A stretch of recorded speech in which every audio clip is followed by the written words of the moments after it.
श्री गुरुवे नमः। मित्रों, आज हम इस वीडियो में कुंडलिनी शक्ति की ऊर्जा शक्ति के विषय में चर्चा करेंगे। कुंडलिनी साधना से ऐसी कोई चमत्कारिक शक्ति नहीं मिलेगी कि आप खड़े खड़े गायब हो जाएं। आपकी उंगलियों या दृष्टि से कोई लपटें या किरण भी नहीं निकलेंगी। हाँ, आपकी चैतन्य शक्ति में विलक्षण परिवर्तन होगा। आजीवन शक्ति और ताकत बढ़ जाएगी। सम्मोहन, दिव्य दृष्टि, अंतर्ज्ञान, अंतर्दृष्टि तीव्रतम होती चली जाएगी। शारीरिक ऊर्जा में वृद्धि होगी। भविष्य दर्शन होगा। भविष्यवाणियां फलित होंगी। कुंडलिनी साधना जितनी सरल है उतनी ही सहजयोग में दुष्कर साधना समझा जाता है। वस्तुत सबसे अधिक परिश्रम मूलाधार पर करना होता है। इसके फव्वारे को तीव्र कर लेना या कथित सर्प के फण को उठा देना कठिन नहीं है।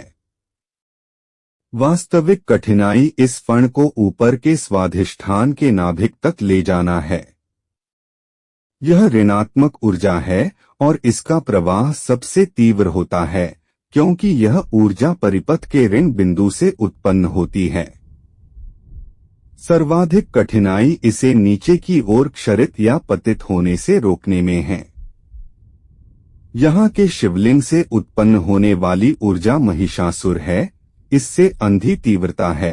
काम, क्रोध, कर्कशता, निर्माता, क्रूरता, मर्यादाहीन, उच्छृंखलता इसका गुण है। यह किसी का नियंत्रण नहीं मानती है। जब तीव्र होकर दौड़ती है तो भैंसे की तरह खतरों आदि को बारे में अंधी हो जाती है। ज्ञान विवेक लुप्त हो जाता है। यह काली है जो शिव विवेक को पैरों तले रौंद डालती है। तंत्र विधा में सबसे कठिन सिद्धि इसी शक्ति को करने में होती है। इस बिंदु को जागृत करना कठिन नहीं है। कठिनाई यह है कि जब यह ऊर्जा बढ़ती है तो उपर्युक्त गुणों की मात्रा भी बढ़ती है। इन गुणों में बहकर उत्पन्न ऊर्जा को क्षरित करने से रोकना ही वास्तविक सिद्धि है। इसके लिए तंत्र में निर्देश है कि इस भैंसे की बलि देने या निरंतर प्रयत्न करते रहें। भैंसे की प्रवृत्ति पर नियंत्रण रखें। शराब पीकर भी इस ऊर्जा को आप प्राप्त कर सकते हैं, पर वास्तव में सिद्धि तो वह है कि शराब पिएं पर नियंत्रित रहें। काम की भावना से भी रति के समय भी यह ऊर्जा बढ़ जाती है। इस समय आप भैंसे की सवारी कर रहे होते हैं। तेज रफ्तार से दौड़ते हुए अंधे भैंसे को रोकने की कला नहीं आती तो वह पतन की खाई में गिरा देता ही है। विवेक से इस भैंसे को नियंत्रित करके इस भाव की बलि देना ही तंत्र के भैंसे की बलि है। लोग धर्मस्थलों पर भैंसा काट रहे हैं। मूर्खों के सिर पर सींग नहीं होते। वे देखने में आदमी जैसे लगते हैं। तंत्र में भैंसे के रक्त, सींग, पूंछा के बाल, गोबर आदि की उपयोग होता है, परंतु यह रसायन सामग्री योग है। लेकिन इसका अर्थ भैंसे को काटने से नहीं। इसी तरह स्वाधिष्ठान की ऊर्जा बढ़ने पर से अंधी चंचलता या क्रियाशीलता बढ़ाती है। मन हमेशा चंचल, उन्माद बना रहता है, वह भी तामसी भाव में उत्तेजित, ठीक बकरी के बच्चे की तरह। यदि आप इस चंचलता को नियंत्रित करके मन के बकरी को बच्चे जैसी प्रवृत्ति की बलि देते हैं तो सिद्धि अवश्य मिलेगी। स्वाधिष्ठान माँ दुर्गा का स्थान है। कृपया इस देवी को चरणों पर मालूम पशुओं की बलि मत कीजिए। माता कभी राक्षसी नहीं होती। वह आपकी ही नहीं, इस सृष्टि की माता है। वह बकरी के बच्चे की भी माता है। इस देवी को आंचल को रक्त से संचित कर दिया जाता है। मैं अहिंसा, भावुकता को वशीभूत नहीं हूँ। आपको मांसाहार से भी नहीं रोक रहा, मगर कम से कम यह दुर्गा माता को नाम पर तो रोके। तंत्र में इसका अर्थ कुछ और ही है। कुंडलिनी साधना आजकल इसकी हर तरफ चर्चा है। इस चर्चा का लाभ अनेक तथाकथित अवतार आदि उठा रहे हैं। इनका दावेडी वी फोन पर फोटो पर शक्तिपात करके एवं कुछ तो दावा करते हैं। ये 2 घंटे में कुंडलिनी जागृत कर देते हैं। ऐसे विज्ञापन टीवी आदि संचार माध्यम में देखने को मिलते रहते हैं। कुछ से हमने भी पूछा कि कुंडलिनी है क्या, तो उत्तर में वे बताने लगे कि मूलाधार में एक शिवलिंग है, उसमें सांप लिपटा है, उसका फण लिंग मुंड पर है। उस फण को जागृत करना ही कुंडलिनी जागरण है।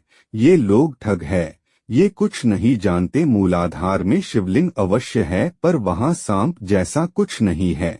वहाँ पर है क्या? यह एक ऊर्जा संरचना है, यह प्रथम परमाणु की संरचना है। इसके शीर्ष पर सांप नहीं, यह इसके शीर्ष से निकलती ऊर्जा धाराएं हैं, जो शेषनाग के फणों या फव्वारों की बूंदों की भांति निकलती है, फुफकारती हुई ऊर्जा धाराएं। यह संरचना इस ब्रह्मांड की प्रत्येक इकाई की है, प्रत्येक ऊर्जा बिंदु की है। मूलाधार में नहीं, रीढ़ में व्याप्त 9 बिंदुओं या शरीर को 33 करोड़ बिंदुओं, सभी तारों, सूर्य, नाभिकों सी संरचना है। हमारे शरीर में जो 9 ऊर्जा बिंदु मुख्य है, रीढ़ में उनके मध्य कुछ रिक्त स्थान है, जिसे सुषुम्ना नाड़ी कहते हैं, जिनमें ऊर्जा धाराएं एवं बिंदु तो है, पर मुख्य बिंदु जैसे नहीं है। मूलाधार के शिवलिंग के शीर्ष से फव्वारों के रूप में निकलती ऊर्जा को तीव्र करके ऊपर को बिंदु के शिवलिंग के नीचे पुच्छल ऊर्जा धारा से मिलाने से शक्ति प्राप्त होती है। तब इसे ऊपर खींचा जाता है और ऊपरी शिवलिंग के नाभिक में ले जाया जाता है। इससे शॉर्ट सर्किट होता है, दोनों प्लस धन होते हैं। इससे दूसरे शिवलिंग का फव्वारा बढ़ जाता है।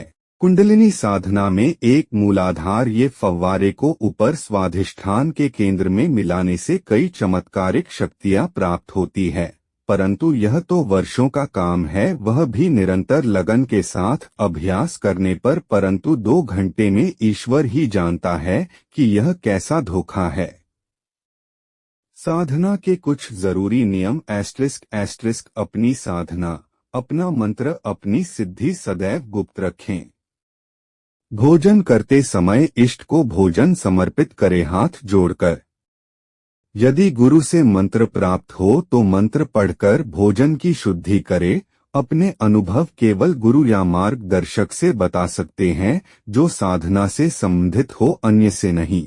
बार बार लोगों को अनुभव बताने से सिद्धि समाप्त होने लगती है और शक्ति नाराज होती है। साधना करना, सिद्धि मिलना बड़ी बात नहीं है, उनको पचाना बड़ी बात है।